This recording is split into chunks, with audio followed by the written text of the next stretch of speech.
ambil dari bahasa Melayu yang berarti kue, sementara Ambon merujuk pada asal-usul atau daerah tempat kue ini pertama kali terkenal. Meskipun namanya mengarah ke Ambon, kue ini justru lebih populer di Medan. Bika Ambon memiliki keunikan pada teksturnya yang kenyal dan berlubang-lubang berkat penggunaan bahan seperti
berita terbaca sapo, apalagi itu mangkok media sosial deh. Dek na risam makada politika sumber berita na aja mana berita balita baca, ya rega hoax. Weh, manang kesapo. Jadi teki pale wedi sapa berita ke makute. We aja na tama bila sapa berita, ya komelo ki baca berita akurat si bawa terpercaya, Ya. tau kabawa nih portal berita na RRI. Oh, manang ka di RRI wasia radio mi RRI. Itu RRI mangkok tania bawa radio. Beh. Angkatona berita online na iya naritu rri.co.id. Baik. Tapi itu wis sesapo ya komo ke pale lebih ko berita na rri.co.id ubah pasti terjamin nih. Mana salah ada sapo, pasti terjamin kebenarannya dan dia terpercaya. Apalagi portal berita rri.co.id, makanya tampilannya, Ya. magampang diakses. Ya. Lengkap tuh berita na boleh di daerah-daerah. Napa engkau tuh berita nasional, maku tukar berita internasional na. Weh, magelo pedi luar biasa memang RRI. Mapa mulai makokwe update informasi ta melalui portal rri.co.id. Nusantara Pagi, Pro 4 RRI Makassar. Assalamualaikum warahmatullahi wabarakatuh. Sahabat budaya, jumpa lagi saya bersama Bang Rian di hari ini, tentunya di edisi tanggal 12 atau hari Jumat September 2025. Tentunya kita berada di program acara obrolan pelestarian budaya di pukul 11 hingga menjelang pukul 12 nantinya. Tentunya dialog kali ini Bang Rian menghadirkan narasumber yang berbeda, tentunya dengan tema-tema yang menarik dan berbeda juga sahabat budaya. Kali ini Bang Rian tidak berlama-lama, tentu kembali langsung saja. Nah, kita akan membahas terkait dengan topik peran Sentra Tasik dalam pelestarian budaya di era digital. Siapa narasumber kami? Langsung kita kenalan dengan beliau. Halo, assalamualaikum warahmatullahi wabarakatuh. Waalaikumsalam warahmatullahi wabarakatuh. Selamat pagi. Pagi, Bang Rian. Sehat? Bang Rian atau Bang Rian ini? Bang Rian, Febrian, terserah yang mana enaknya. Nah, bagaimana kabar, sehat ya? Alhamdulillah sehat. Tidak macet? Ya, Alhamdulillah. Alhamdulillah. Hampir nyasar saja tadi. Oh, menyasar. Hampir beda stasiun gitu ya. Iya. Nah, tentunya pendengar kita ini penasaran. Iya. Siapa dengan siapa berbicara, karena narasumber kita berbeda-beda. Nah, Oh, mungkin gitu, bisa perkenalkan ya. dulu Oke, baik. kepada pendengar kita, namanya, bidangnya apa, silakan. Perkenalkan, nama saya Ibu Nurahmi Sahnira SPD MPD. Saya salah satu dosen ya Iya.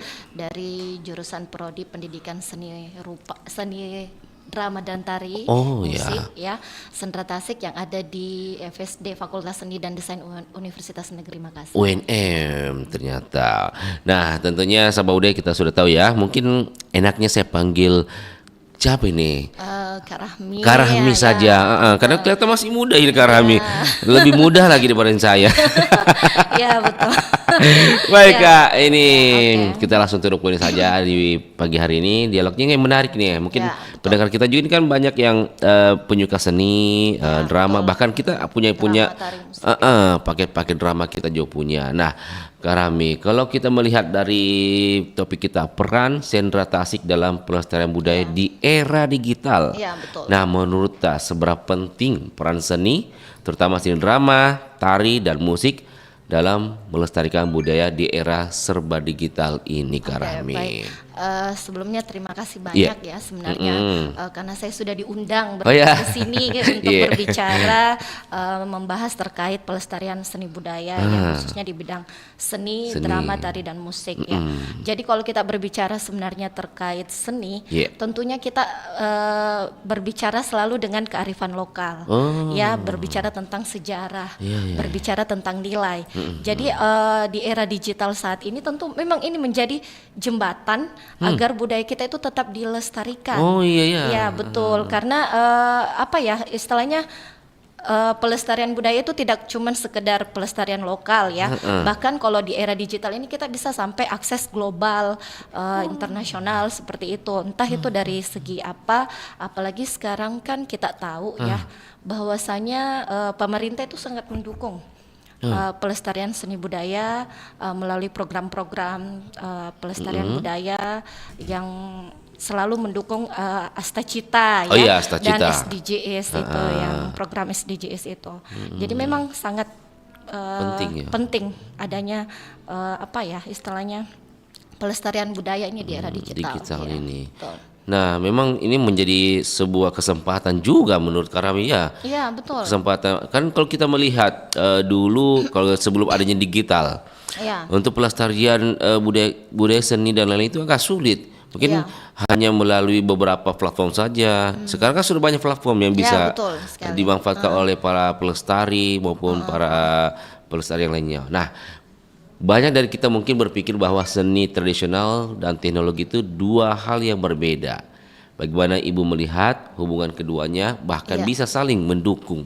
Iya, betul.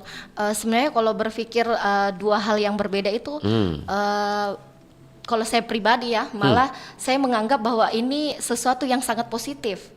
Kenapa saya bilang Ya, begitu? bagusnya. Bukan bertolak belakang, tapi karena memang peran seni tradisional dan teknologi ini justru saling mendukung, kayak begitu. Karena kenapa? Teknologi di digital ini dapat menjadi dokumentasi, toh Yeah. promosi dan pendidikan, di mana dokumentasi itu kita bisa buat bagaimana diramu ya dengan berbagai jenis konten kreatif ya, Yeah. konten kreatif yang dipadukan dengan seni budaya yang apa ya istilahnya kita bisa mengenal seni budaya itu lebih mudah lewat sosial media ya, seperti itu. Mungkin kita ramu misalnya kayak pertunjukan seni tradisional Iya. yang diinovasikan melalui virtual reality. Iya, Ya biasa kan? ada, Ya ya. virtual reality, augmented reality atau artificial intelligence lainnya yang bisa kita inovasikan ke dalam seni tersebut.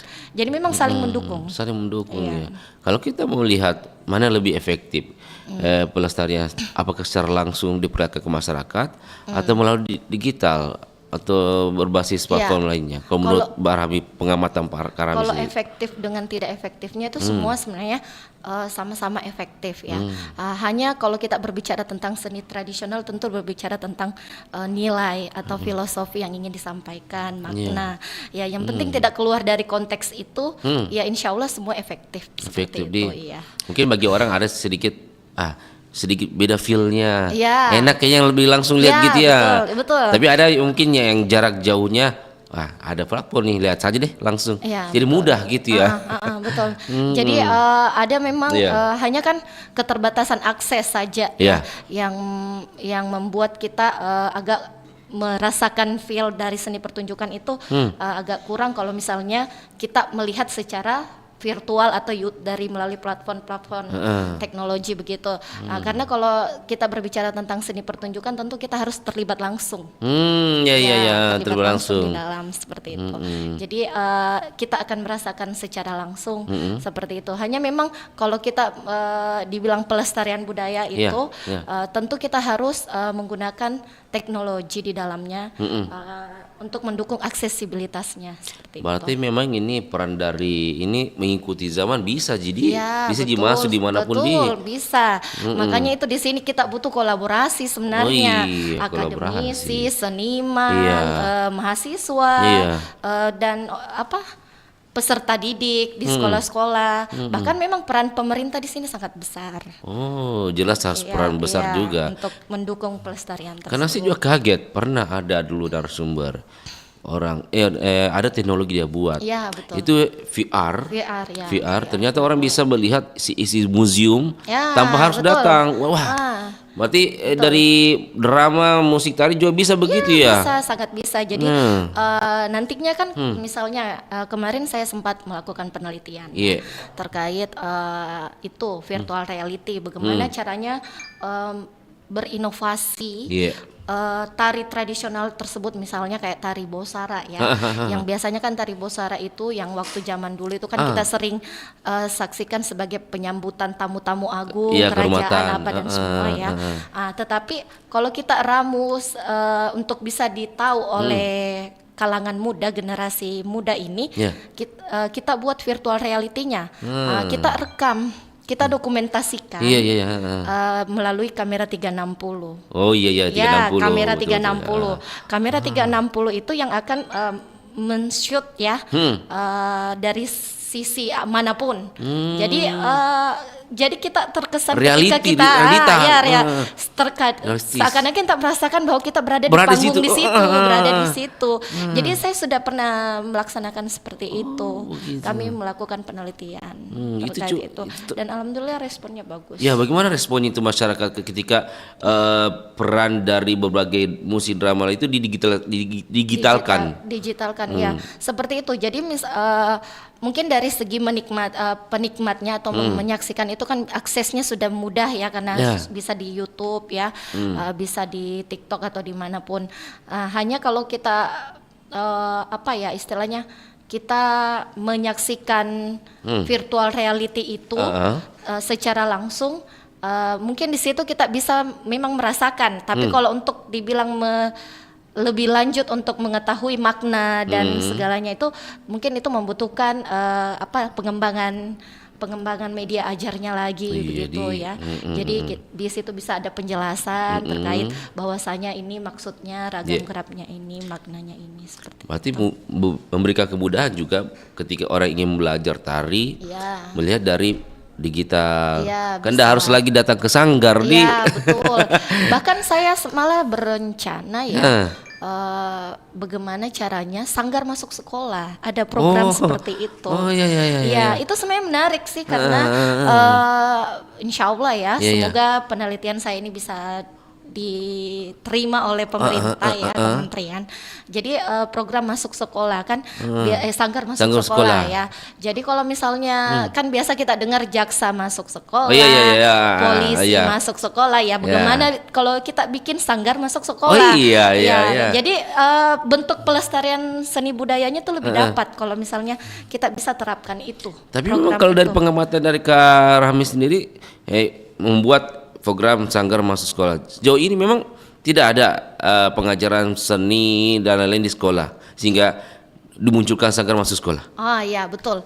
Jadi kalau misalnya kita berbicara terkait sanggar masuk sekolah, istilahnya pengalamannya secara langsung bertemu dengan seniman kayak gitu ya. Jadi kalau dulu kan beda guru yang mengajarkan. Ya betul.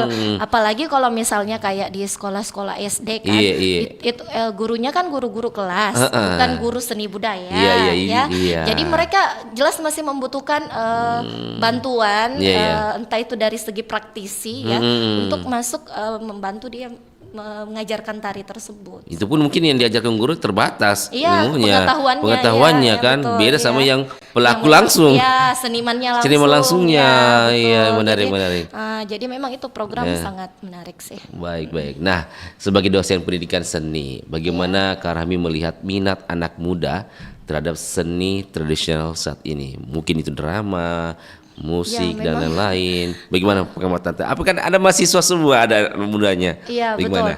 Jadi sebenarnya tantangannya sebenarnya di sini. Iya, tantangannya sebenarnya di sini ya.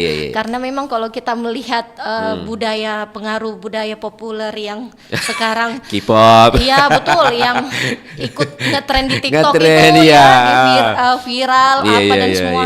Itu memang agak kesulitan. Memang ini seni tradisional bersaing ya. Tapi ini bukan berarti menjadi ancaman ya, tetapi ini menjadi tantangan. Oh, tantangan. Ya, bukan ancaman ya. Saya garis bawahi di sini, bukan ancaman tetapi tantangan. Tantangannya di sini bagaimana caranya kita mengemas mengemas seni tradisional ini sehingga bisa bersifat modern. Maksud saya modernnya misalnya ya, saya kasih contoh, misalnya kita buat lomba tari kreasi tradisional versi remix kah ataukah versi TikTok atau versi apa yang ya kita lombakan gitu ya. Jadi pendekatan kreatifnya tuh dapat. Tapi tidak bertolak belakang tidak sama dengan nilai-nilai leluhur ini. Misalnya tari ini kan sakral. Kita gabungkan dengan remix apa itu tidak bertolak belakang. Ya sebenarnya kalau ditanya bertolak belakangnya itu kan ada di sini peran akademisi, Oh, ya. iya. Peran akademisi, peran sekolah, Iya, atau iya. yang mengajarkan bahwasanya membuat tari kreasi itu dari tari tradisional, diangkat dari tari tradisional, yang dimana nilai-nilai makna gerak, ragam gerak dan sebagainya itu masih tetap ada, meskipun pengemasan atau pertunjukannya itu Berbeda. sudah lebih modern gitu. Iya. Jadi orang menikmati juga sudah berbeda, karena kan Iya. kita tidak bisa juga menghindari perkembangan zaman Oh kan. iya, betul. Kita akan Jadi, mengikut terus iya, zaman. jelas harus kita Iya, update selalu heeh. ya. Jadi memang seperti itu. Tapi berarti ini sesuai dengan pengamatan sendiri bahwa mungkin anak muda kalau kita memakai pola lama kurang minat. Ya. Ketika pakai pola yang baru minat. Memang begitu ya? Iya. Oh. Tapi sebenarnya kalau saya lihat-lihat ya, Iya. bisa saja banyak potensi ya, peluang untuk kalangan muda ini berkreasi Berkreasi, karena kenapa kan kebanyakan mereka itu sekarang Iya. handphonenya terus yang di ini ya, handphonenya terus, kemudian di situ kan berbagai jenis konten kreator dan berbagai jenis yang monet itu, istilah-istilah monetisasi, Iya, monetisasi ya, monetisasi, Jadi ya. banyaklah motivasi ingin membuat konten ingin terus, selalu membuat konten. Ah. Ya, jadi saya sebenarnya ingin mengajak sih sebenarnya untuk kalangan-kalangan muda yang kreatif. Iya. Ya kalau bisa bagaimanalah menjadikan seni tradisional ini tetap bisa lestari Iya. di era digital ini. Tapi memang saya akui banyak video-video konten-konten itu ada penari dia bagus kontennya. Dia gabungkan dengan modern. Bahkan lagu Iya. lagu daerah tapi kayak ada Iya. nge-DJ-nya, Iya, pop wonderful. hip hopnya gitu. Iya. Keren. Enak masuknya. Jadi kita paham gitu. Tapi Iya. itulah keuntungan dari digital dan Iya, kemajuan Alfiref. Ya. Nah, yang di itu YouTuber itu kan. Itu yang saya Betul. putar Alfiref. Betul. Berarti itu bagus. salah satu contoh ya. Salah satu contoh itu di bidang Oh. musik ya. Jadi dia padukan tradisional, musik-musik daerah, lagu-lagu daerah yang dia ramu, bagaimana biar Iya. enak didengar oleh generasi alpha atau generasi abad 21 Tambah ini. satu. Ya. Kalau dari seni drama sendiri itu di zaman modern itu seperti apa ya? Ya, seni drama juga sebenarnya bisa saja kita ramu seni dramanya. Iya. Misalnya ya, ada cerita-cerita rakyat yang ingin kita sampaikan, atau Iya. tradisi-tradisi masyarakat setempat yang ingin kita sampaikan di dunia digital. Iya. Ya bisa saja kita buatkan cerita animasi. Oh bisa dianimasikan? Iya, bisa dianimasikan. Nah selama ini diperagakan langsung oleh seniman gitu ya? Ya betul, di Fakultas Seni dan Desain itu sudah lengkap kolaborasi untuk mendokumentasikan secara digital, karena kami Animasi. ada desain komunikasi visual ya. Oh iya. Ya, jadi nanti di situ beberapa tugas-tugas mahasiswa Iya. kami itu biasanya dia meramu cerita-cerita rakyat untuk menjadi film animasi, ya, atau sinematik ya, atau drama-drama yang diubah menjadi 3 dimensi atau apa kayak gitu. Berarti masyarakat Fotografi, lebih ya. mudah memahami ya ketika dianimasikan gitu ya? Iya. Mungkin kalau diperagakan secara biasanya dilihat oleh Ya, yang peraga langsung itu secara, mungkin orang ya, bosan konvensional. gitu ya. Ya, tapi sebenarnya enggak juga Enggak sih, juga berbeda-beda sih Oh, cara beda-beda pandangnya orang ya. iya. Kalau dalam mengapresiasi seni, iya, iya. tapi dalam hal semua yang ditampilkan dari dari pertunjukan seni itu semua pastinya indah ya. Iya. Ada nilai estetikanya tersendiri. Mungkin ada kelompok-kelompok tertentu yang suka yang ini. Ya, tergantung dari individunya Individunya ya. kembali ke individunya, Ya, betul. yang mana lebih enaknya Ya, gitu. Karena istilahnya Iya. semua, kalau saya rasa semua saya pro sama pertunjukan langsung dengan pertunjukan secara Oh digital. iya. Gitu. Baik. Nah, adakah contoh konkret menurut Kak Rahmi bagaimana sebuah pertunjukan tari atau drama tradisional bisa diubah menjadi konten digital yang menarik. Mungkin salah satu tadi juga ya. Iya, itu tadi yang saya bahas tadi, tari Bosara Bosara. tadi ya, yang kita ramu menjadi dipakai menggunakan kamera 360. Iya. Kemudian dinikmati dengan virtual reality VR. Jadi bisa terlihat di situ. Iya. Perannya di sini kira-kira bagaimana caranya untuk membuat konteks sebuah media ajar, media ajar seni sehingga dia bersifat edukatif lagi. Oh iya. Nah, itu lagi di situ lagi yang tantangan kedepannya ya. Iya, jadi bagaimana membuat bahan ajar atau media ajar interaktif sehingga istilahnya bisa membantu guru-guru ataukah di sekolah-sekolah untuk mengajarkan ini. Nah, kemudian peran pemerintah juga dibutuhkan sebenarnya di sini. Bagaimana caranya pemerintah ini memfasilitasi? Regulasi. Iya, memfasilitasi baik dari regulasi ataukah kurikulumnya. Oh iya, kurikulumnya. Ataukah kebijakan apa yang mendukung dengan fasilitas misalnya virtual reality ataukah ada bantuan apa begitu. Tapi sejauh ini bagaimana peran pemerintah selama untuk saat ini pemerintah masih sangat mendukung ya. Tetapi mungkin kalau dari segi fasilitas kita harus mau ke sana mau ke sana on the way ya. Jadi sangat mendukung. Kenapa saya bilang seperti itu? Karena saat ini saya lihat banyak program tentang pelestarian budaya. Pernah dengar Dana Indonesiana? Kebudayaan. Nah, itu yang museum virtual reality itu dapat dana hibah dari situ. Jadi banyak program-program pemerintah yang mendukung pelestarian budaya. Saat ini kalau di Kementerian Sains dan Teknologi di situ ada programnya Inovasi Seni Nusantara. Jadi di situ kita dituntut akademisi berkolaborasi dengan mitra kayak Sanggar dan sebagainya untuk melestarikan budaya. Kenapa sepenting itu pemerintah maupun akademisi harus melestarikan ini budaya? Apakah memang ini menjadi sebuah kekuatan negara kah, identitas negara kah, budaya atau bagaimana? Ya karena mungkin pemerintahnya sadar kali ya bahwasanya atau warisan atau bagaimana? Ya bahwasanya seni itu merupakan identitas budaya kita. Ya, identitas budaya, identitas bangsa yang memang kita kaya akan itu. Kalau di Indonesia ya. Jadi memang itu merupakan warisan budaya, betul yang kita bilang. Jangan sampai ada yang caplok gitu ya. Iya betul, jangan sampai tenggelam tiba-tiba diklaim negara lain kan. Banyak kejadian gitu ya. Betul banyak. Saya sempat dengar ya, enggak pernah saya enggak mau bilang negara ya. Tetapi ada salah satu tarian tradisional kita. Diklaim. Ya. Enggak diklaim sih, tapi mirip-mirip gitu. Mirip-mirip yang diadaptasi dari tari Bugis ya, tari Bugis.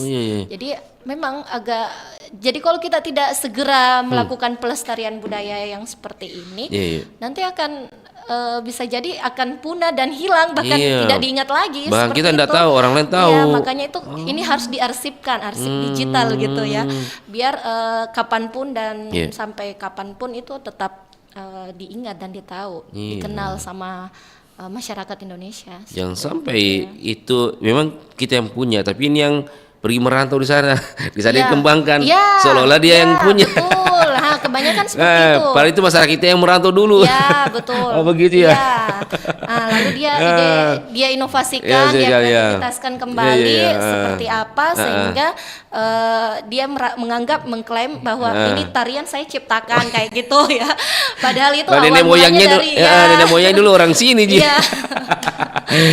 Itu sering terjadi ya. Nah, menurut Kak Rami sendiri, platform digital yang paling efektif untuk mempromosikan seni tradisional seperti seni tari atau musik dan kan banyak platform ini. Dari pengamatan dari akademisi atau Kak Rami sendiri bagaimana? Yang paling efektif ya tentunya YouTube ya. Karena dia kan paling banyak ininya ya. Yang nonton apa dan semua YouTube. Saat ini kan yang lagi populer itu kan TikTok juga. TikTok. Ya. TikTok, kemudian Facebook ya. Nah, itu juga Facebook juga. Karena saya lihat banyak. Kalau kalangan muda itu kebanyakan main Instagram ya. Instagram, TikTok. Ya, Instagram, TikTok seperti itu mungkin itu.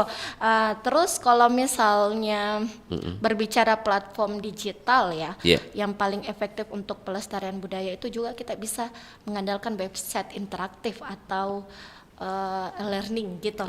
Jadi di semua kampus atau semua perguruan tinggi yang saya rasa ada di Indonesia ya, tentunya sudah memiliki learning atau website pembelajaran tersendiri ya, pembelajaran digital.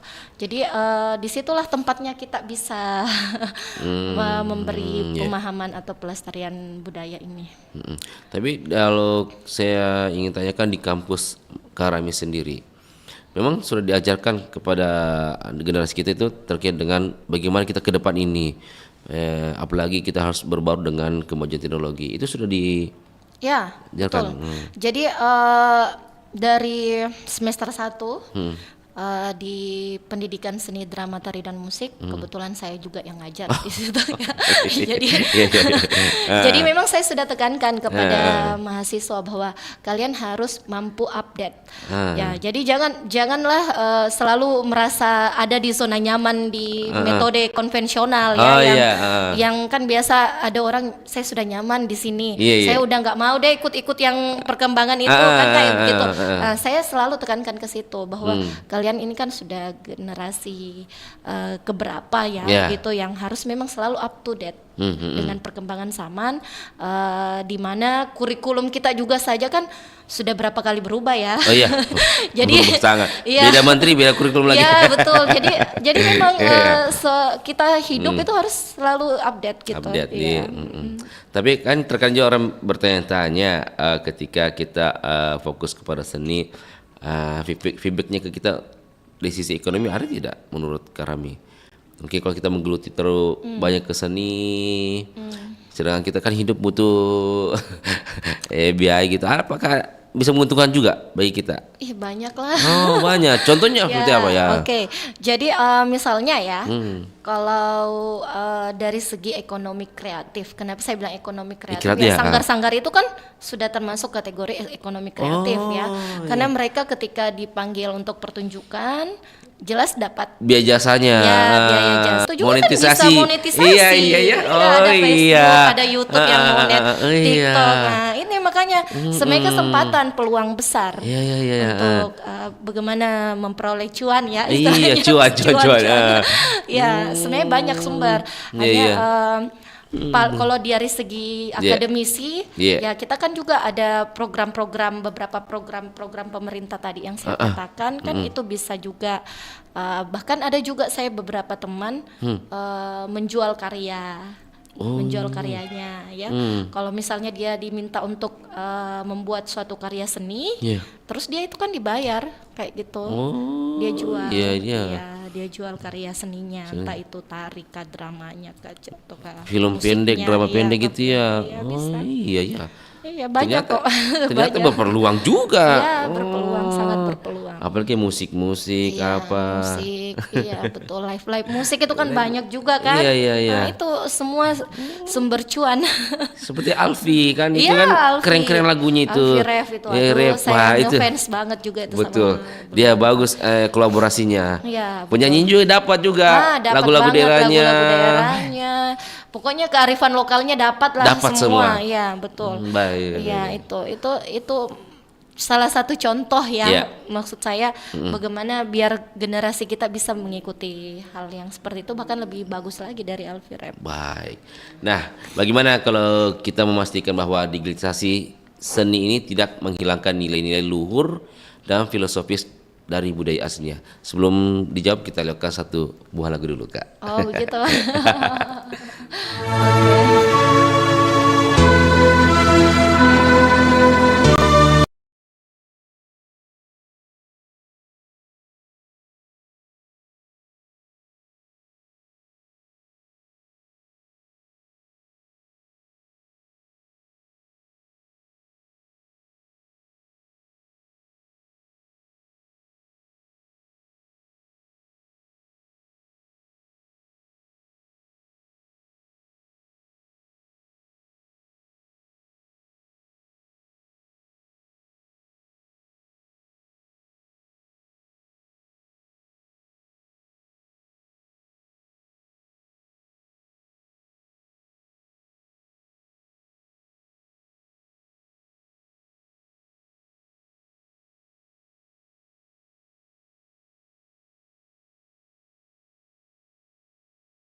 Kita yang tinggal di lintasan garis khatulistiwa hanya butuh waktu beberapa menit untuk berpindah dari siang ke malam dan sebaliknya.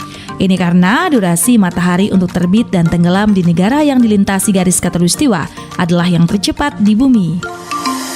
Garis khatulistiwa bumi melintasi 3 samudra dan 14 negara, salah satunya Indonesia.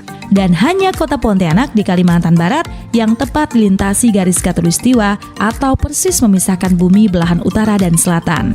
Karena letak astronomisnya itulah, Indonesia memiliki iklim tropis dengan 2 musim yaitu hujan dan kemarau.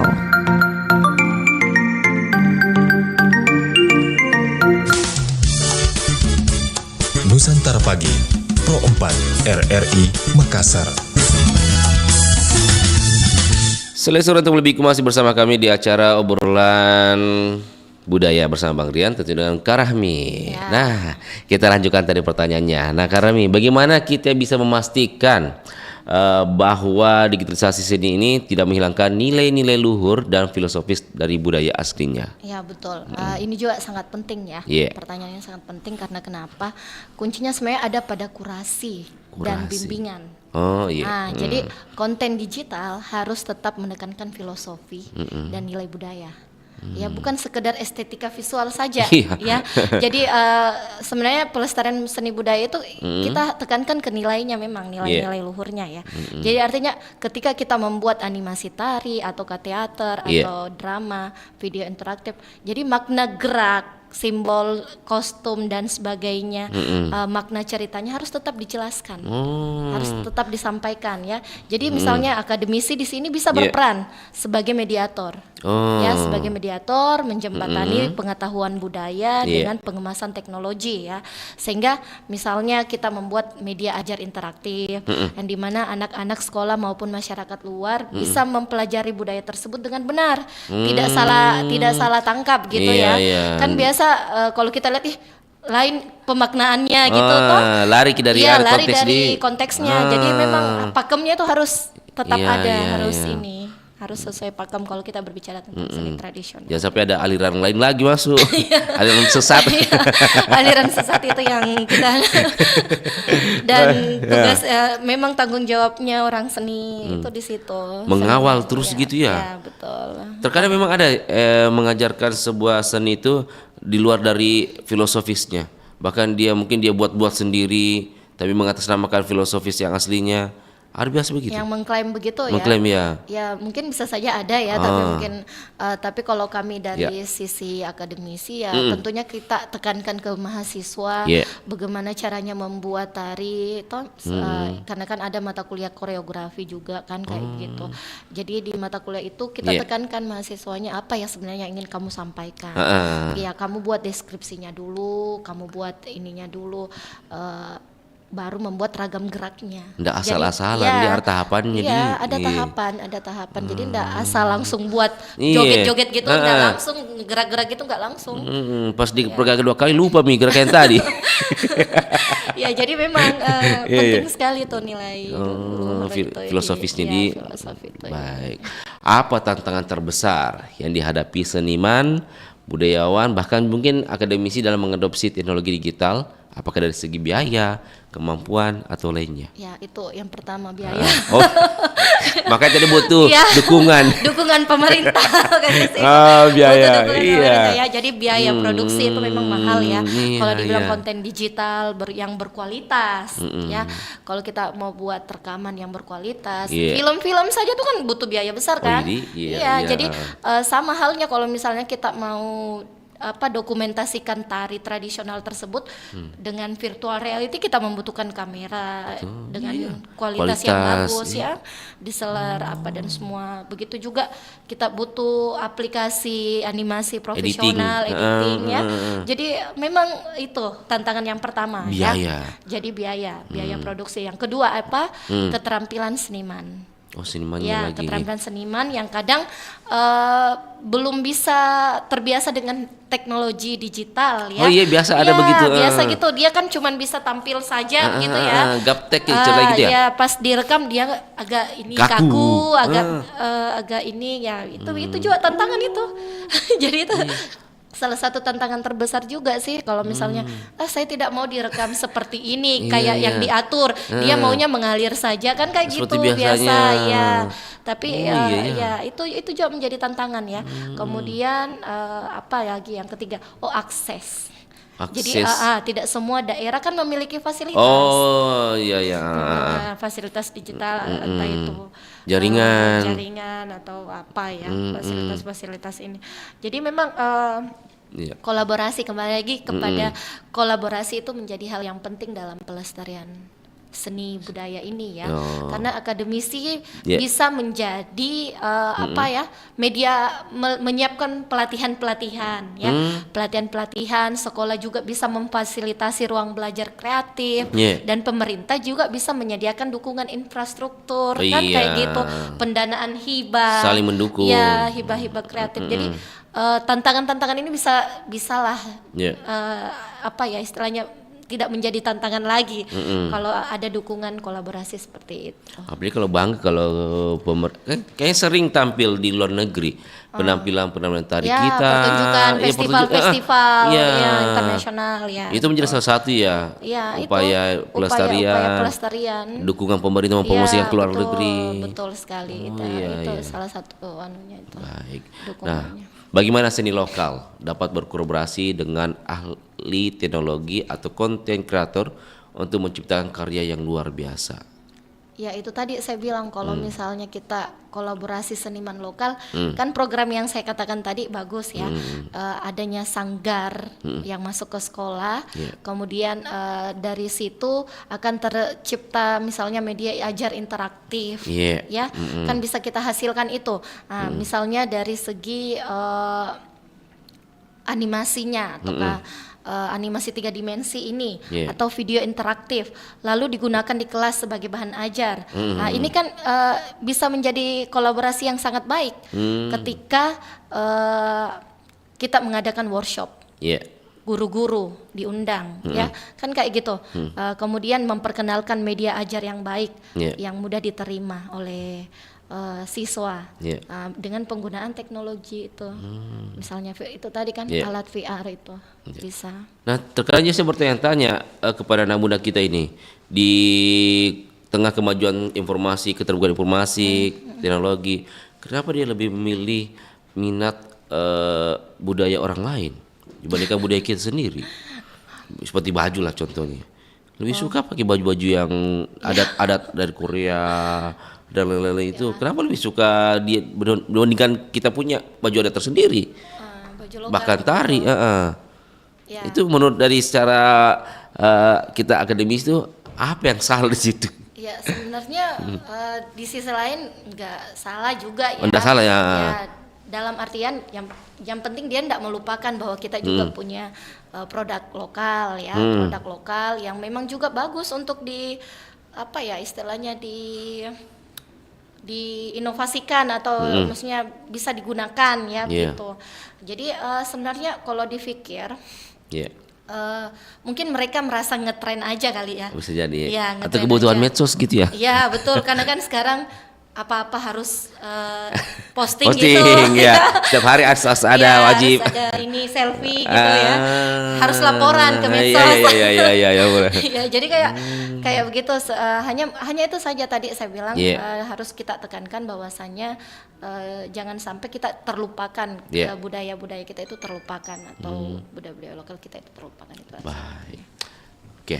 Nah, kalau dari Kak Rahmi sendiri, harapan Kak Rahmi untuk masa depan seni tradisional Indonesia itu agar bisa terus hidup berkembang di tengah kemajuan teknologi, apa harapannya Kak Rahmi sebagai masyarakat biasa, suku Bugis juga ya? Suku Bugis dan juga akademisi, apa harapannya ke depan supaya Jadi kalau misalnya saya ditanya harapan saya ya banyak sih harapannya. Nah, mungkin ya apa Kalau terkait seni tradisional ya tentunya tidak saya berharap ini bukan cuma sekedar dia bertahan hanya karena sekedar warisan sebagai warisan saja, tetapi bagaimana dia berkembang. Oh ya berkembang. Ya bukan cuma bertahan ya, tapi dia berkembang.